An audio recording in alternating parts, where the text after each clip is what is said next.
വിജയമന്ത്രങ്ങൾ. Doctor Amanullah Vadakkangara. അവതരണം റാഫി പാറക്കാട്ടിൽ. നിങ്ങളിലേക്ക് എത്തിക്കുന്നത് സിറ്റി എക്സ്ചേഞ്ച്, ദോഹ, ഖത്തർ. അധ്യായം 517. മനുഷ്യനെ നശിപ്പിക്കാനായേക്കും, എന്നാൽ തോൽപ്പിക്കാനാവില്ല. But man is not made for defeat. A man can be destroyed, not defeated. 1952 പുറത്തിറങ്ങി തൊട്ടടുത്ത വർഷം തന്നെ പുലിസ്റ്റർ സമ്മാനവും 1954 സാഹിത്യത്തിനുള്ള നോബൽ സമ്മാനവും നേടിയ ഏണസ്റ്റ് ഹെമിംഗ്വേയുടെ പ്രശസ്ത നോവലായ the old man and the sea എന്ന പുസ്തകത്തിലെ ശ്രദ്ധേയമായ ഒരു വാചകമാണിത്.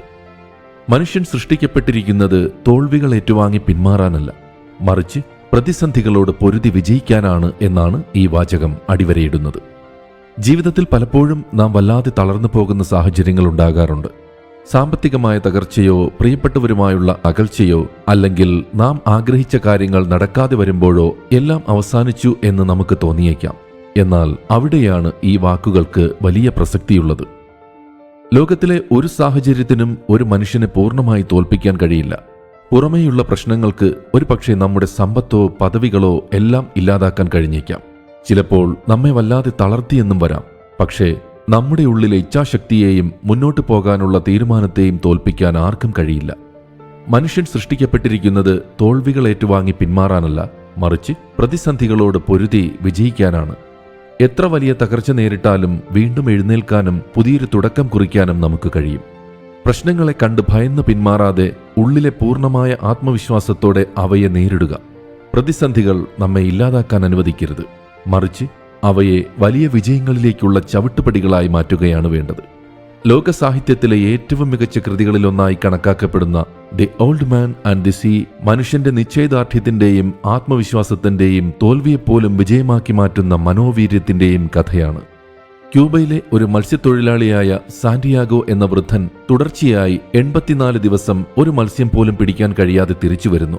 ഗ്രാമത്തിലെ പലരും അദ്ദേഹത്തെ ഭാഗ്യം കെട്ടവനെന്ന് കരുതുന്നു. എന്നിരുന്നാലും സാന്റിയാഗോ തന്റെ കഴിവിലുള്ള വിശ്വാസം കൈവിടുന്നില്ല. 85-ാം ദിവസം അദ്ദേഹം ഒറ്റയ്ക്ക് കടലിന്റെ ആഴങ്ങളിലേക്ക് പോകുന്നു. അവിടെ ഒരു ഭീമൻ മാർലിൻ മത്സ്യം ചൂണ്ടയിൽ കുടുങ്ങുന്നു. എന്നാൽ ആ മത്സ്യത്തെ പിടികൂടുക എളുപ്പമായിരുന്നില്ല. 2 ദിവസവും 2 രാത്രിയും ആ മത്സ്യം അദ്ദേഹത്തിന്റെ വള്ളത്തെ വലിച്ചിഴയ്ക്കുന്നു.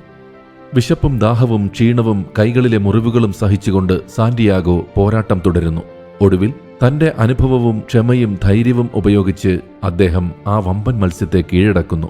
പക്ഷേ അത് വള്ളത്തിൽ കയറ്റാൻ കഴിയാത്തതിനാൽ കെട്ടിവലിച്ചാണ് മടങ്ങുന്നത്. തിരിച്ചുവരുന്ന വഴിയിൽ രക്തത്തിന്റെ മണം പിടിച്ചെത്തിയ സ്രാവുകൾ മാർലിൻ മത്സ്യത്തെ ആക്രമിക്കുന്നു. സാന്റിയാഗോ തന്റെ കൈവശമുള്ളതെല്ലാം ഉപയോഗിച്ച് സ്രാവുകളോട് പോരാടുന്നു. എങ്കിലും ഒടുവിൽ സ്രാവുകൾ മത്സ്യത്തിന്റെ മുഴുവൻ മാംസവും തിന്നുകളയുന്നു. കരയിലെത്തുമ്പോൾ ബാക്കിയാകുന്നത് മാർലിന്റെ അസ്ഥികൂടം മാത്രമാണ്. ഗ്രാമവാസികൾ ആ അസ്ഥികൂടം കണ്ടപ്പോൾ സാന്റിയാഗോയുടെ അസാധാരണമായ നേട്ടവും ധൈര്യവും മനസ്സിലാക്കുന്നു. ശാരീരികമായി അദ്ദേഹം ക്ഷീണിതനായിരുന്നെങ്കിലും ആത്മാവിൽ അദ്ദേഹം പരാജയപ്പെട്ടിരുന്നില്ല. ഈ നോവൽ പറയുന്നത് വിജയം എല്ലായ്പ്പോഴും ഫലത്തിൽ മാത്രമല്ല, പോരാട്ടത്തിന്റെ മഹത്വത്തിലുമാണ് എന്നതാണ്. ജീവിതത്തിൽ ചിലപ്പോൾ നമ്മുടെ പരിശ്രമത്തിന്റെ ഫലം നഷ്ടപ്പെടാം. എന്നാൽ അതിനുവേണ്ടി നടത്തിയ ആത്മാർത്ഥമായ പോരാട്ടം ഒരിക്കലും നഷ്ടമാകില്ല. മനുഷ്യനെ നശിപ്പിക്കാൻ കഴിയും, പക്ഷേ അവനെ തോൽപ്പിക്കാൻ കഴിയില്ല എന്ന കാര്യമാണ് ഏണസ്റ്റ് ഹെമിംഗ്വേ ഈ നോവലിലൂടെ ഉറക്കെ പറയുന്നത്. സാന്റിയാഗോ നമ്മെ പഠിപ്പിക്കുന്നത് സാഹചര്യങ്ങൾ എത്ര പ്രതികൂലമായാലും പ്രതീക്ഷ കൈവിടരുത്, ആത്മവിശ്വാസം നഷ്ടപ്പെടുത്തരുത്, അവസാന ശ്വാസം വരെ പോരാടണം എന്നൊക്കെയാണ്. The old man and the see വെറും ഒരു മത്സ്യബന്ധന കഥയല്ല. ജീവിതത്തിന്റെ വെല്ലുവിളികളെ ധൈര്യത്തോടെയും ക്ഷമയോടെയും ആത്മാഭിമാനത്തോടെയും നേരിടാനുള്ള മനുഷ്യന്റെ അനന്തമായ ശക്തിയുടെ പ്രതീകമാണ്. കടൽ ഇവിടെ വെറും ജലാശയമല്ല, അത് ജീവിതത്തിന്റെ പ്രതീകമാണ്. മാർലിൻ മത്സ്യം മനുഷ്യന്റെ സ്വപ്നങ്ങളെയും ലക്ഷ്യങ്ങളെയും പ്രതിനിധീകരിക്കുന്നു. സ്രാവുകൾ ജീവിതത്തിലെ പ്രതിസന്ധികളെയും അനിവാര്യമായ നഷ്ടങ്ങളെയും സൂചിപ്പിക്കുന്നു. സാന്റിയാഗോ മനുഷ്യന്റെ അദമ്യമായ ആത്മവിശ്വാസത്തിന്റെയും പോരാട്ട വീര്യത്തിന്റെയും പ്രതിരൂപമാണ്. സാഹചര്യങ്ങൾ എത്ര പ്രതികൂലമായാലും പ്രതീക്ഷ കൈവിടരുത് എന്നതാണ് ഈ പുസ്തകം നൽകുന്ന ഏറ്റവും വലിയ സന്ദേശം. യഥാർത്ഥ വിജയം ലക്ഷ്യത്തിലെത്തുന്നതിൽ മാത്രമല്ല, അതിനുവേണ്ടി നടത്തിയ ആത്മാർത്ഥമായ പോരാട്ടത്തിലാണ്. ജീവിതത്തിൽ നഷ്ടങ്ങൾ അനിവാര്യമാണ്. എന്നാൽ നഷ്ടങ്ങൾ മനുഷ്യന്റെ ആത്മാഭിമാനത്തെ തോൽപ്പിക്കേണ്ടതില്ല. പ്രകൃതിയെ കീഴടക്കാനുള്ള ശ്രമമല്ല, അതോടുള്ള ബഹുമാനവും സഹവർത്തിത്വവുമാണ് മനുഷ്യന്റെ മഹത്വം. സഹനവും ക്ഷമയും ആത്മവിശ്വാസവും ഒരിക്കലും പാഴാകില്ല തുടങ്ങിയവയും പുസ്തകം അടയാളപ്പെടുത്തുന്ന ആശയങ്ങളാണ്. ഏണസ്റ്റ് ഹെമിംഗ്വേയുടെ ഐസ്ബർഗ് തിയറി ഈ കൃതിയിൽ വ്യക്തമായി കാണാം. കഥയുടെ ഉപരിതലത്തിൽ ഒരു മത്സ്യത്തൊഴിലാളിയുടെ അനുഭവമാണെങ്കിലും അതിന്റെ അടിയൊഴുക്കിൽ മനുഷ്യജീവിതം, ഏകാന്തത, പ്രതീക്ഷ, അഭിമാനം, പരാജയം, മരണം, ആത്മവിജയം തുടങ്ങിയ ആഴമേറിയ ആശയങ്ങളാണ് ഒളിഞ്ഞിരിക്കുന്നത്. വായനക്കാരന് സ്വയം ചിന്തിക്കാനും അർത്ഥങ്ങൾ കണ്ടെത്താനുമുള്ള അവസരമാണ് അദ്ദേഹം ഒരുക്കുന്നത്.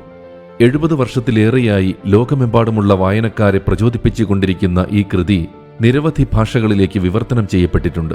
സ്കൂളുകളിലും സർവകലാശാലകളിലും പഠന വിഷയമായും ഇത് ഉൾപ്പെടുത്തിയിട്ടുണ്ട്. ലളിതമായ കഥ പറച്ചിലിലൂടെ ആഴമുള്ള ജീവിത ദർശനം അവതരിപ്പിക്കുന്നത് കൊണ്ടാണ് ഈ നോവൽ ലോക സാഹിത്യത്തിനുള്ള അനശ്വര കൃതികളിലൊന്നായി മാറിയത്. The old man and the see ഒരു മത്സ്യത്തൊഴിലാളിയുടെ കഥ മാത്രമല്ല, അത് ഓരോ മനുഷ്യന്റെയും ജീവിതയാത്രയുടെ പ്രതിബിംബമാണ്. സ്വപ്നങ്ങളെ പിന്തുടരാനുള്ള ധൈര്യവും പ്രതിസന്ധികളെ നേരിടാനുള്ള ക്ഷമയും നഷ്ടങ്ങൾക്കിടയിലും ആത്മാഭിമാനം കാത്തുസൂക്ഷിക്കാനുള്ള മനക്കരുത്തുമാണ് ഈ കൃതി നമ്മെ പഠിപ്പിക്കുന്നത്. മനുഷ്യനെ സാഹചര്യങ്ങൾ തകർത്തേക്കാം, എന്നാൽ അവന്റെ മനക്കരുത്തിനെ തോൽപ്പിക്കാൻ കഴിയില്ല. യഥാർത്ഥ വിജയം പുറത്തുള്ള നേട്ടത്തിലല്ല, ഒരിക്കലും കൈവിടാത്ത ആത്മവിശ്വാസത്തിലാണ് എന്ന സുപ്രധാനമായ പാഠമാണ് ഈ കൃതി അടിവരയിടുന്നത്. വിജയമന്ത്രങ്ങൾ